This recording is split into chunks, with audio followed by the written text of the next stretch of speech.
আসসালামু আলাইকুম প্রিয় দর্শক, আমরা দেখতে পাচ্ছি মাছের গাড়ি। তো মাছ ওঠানো হচ্ছে আমাদের একবারে মাঠের মধ্যে। তো অনেক রাস্তায় কাদা কাদা যার জন্য একবারে রোডে নিয়ে আসা হয়েছে, কি এক পাকা রোড। বাবদন, আজ কয় সমন মাছ যাচ্ছে তোমার?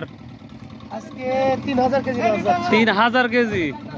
তাই তো খুব, এই বৃষ্টির কারণে খুব হার্ড ওয়ার্ক করা লাগতেছে দেখতে পাচ্ছি। হ্যাঁ, বৃষ্টির কারণে এই যে যোগাযোগ ব্যবস্থা খারাপ আমাদের বিয়েঘাট, এই যে এই রোডের অবস্থা সামনে তো একবার পুরাই কাদা, এখন রোড হয় নাই। আমাদের ট্রান্সপোর্টের যে ব্যয়বহুলভাবে একটা খরচ হচ্ছে। ব্যয়বহুল ভাবে। আজ কি মাছ তাহলে দিচ্ছাও? আজকে রুই, কাতল আর এক গাড়ি সিলভার। এটা কোথায় যাচ্ছে? ঢাকা? রুই, কাতল এগুলো যাবে ঢাকা যাত্রাবাড়িতে। যাত্রাবাড়ি না? আর সিলভার যাবে আর আরো সঙ্গে কিছু মাছ যাবে বগুড়াতে। তাই না? প্রিয় দর্শক, যদি মাছ দরকার হয় আপনাদের, যদি কোনো মাছের আরও তারা যদি মাছ চান, তাহলে অবশ্যই আমার সাথে যোগাযোগ করবেন। তাহলে এই যে আমার যে কাকাকে দেখতে পাচ্ছেন, বেটা তোমাদের কয় বিঘা হচ্ছে পুকুর? পুকুর মাছ চাষ বর্তমানে প্রায় 70 বিঘা। 70 বিঘা। প্রিয় দর্শক, বুঝতেই পারছেন 70 বিঘা। তাহলে কি মাছ চান, কি সমস্যা যদি হয়, তাহলে আমি আন্ডারস্ট্যান্ডিং অবশ্যই করিয়ে দেবো। তো মাছের একটু আমি দৃশ্য দেখাচ্ছি, চলুন যাওয়া যাক। এটা হচ্ছে বাফেলো কার।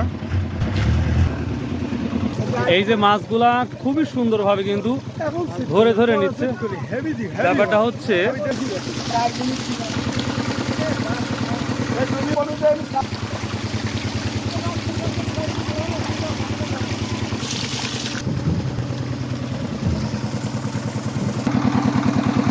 তো মাছ এভাবে ওঠানো হয়। প্রিয় দর্শক, যদি মাছের ভিডিওগুলো যদি আপনাদের ভালো লাগে, অবশ্যই আমাকে কমেন্ট করে জানাবেন। ইনশাআল্লাহ চেষ্টা করব আরও সুন্দর সুন্দর ভিডিও তৈরি করতে। তো সামনে দেখতে পাচ্ছেন রাস্তা, তবে একটু পরেই যে খেজুর গাছগুলো দেখতে পাচ্ছেন, তারপরে হচ্ছে কাঁচা রাস্তা, যার জন্য খুবই হার্ড হয়ে যায় এই মাছগুলো আনতে, এবং খুব অনেক খরচ হয়ে যায় এই মাছগুলো আনতে। আমরা যে গাড়িটা দেখতেছেন, এই গাড়িটা অলরেডি লোড হয়ে গেছে। লোড মানে লোড। তো এই ছিল সুন্দর একটি video. So if you like this video, please চ্যানেলটা সাবস্ক্রাইব করবেন। আই লাভ ইউ সবাইকে।